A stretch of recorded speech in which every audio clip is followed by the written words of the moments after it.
Hello! Yan, gumawa po ako ng banana bread. Nag-crave lang po ako, kaya nag-try akong gumawa. Yan. Medyo toasted po yung ibabaw. Yun po ang gusto ko para medyo malutong. Yan, all-purpose flour. 2 cups po yung ginamit ko dyan. Tapos, nag-add po ako ng 1 cup na brown sugar. Tapos, naglagay ako ng salt. Yan. Mani po yung nilagay ko. At wala ako nabiling pasas. Yan. Tapos, naglagay ako ng baking powder. Yan. Imimix ko po siya ng maayos para ma-mix po ng maayos yung mga ingredients. Yan. Tapos nag-add po ako ng 2 eggs at vanilla extract. Naglagay po ako para medyo mabango siya. Yan. Tapos vegetable oil.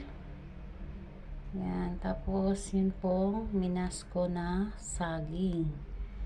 Yan. Yan. Ganyan po yung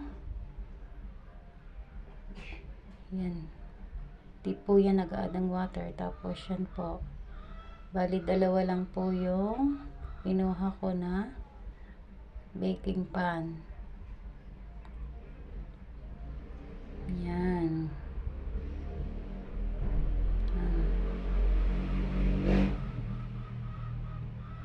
Luto po natin yan ng 30 minutes. Yan, medyo ano na siya, nagpa-brown na. Tapos, nung maka 20 minutes yan, kita nyo po ang ganda ng wow.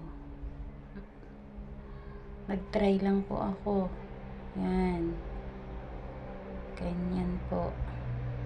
Ang ganda ng kulay. Brown na brown. Yan po. Yan. Thank you.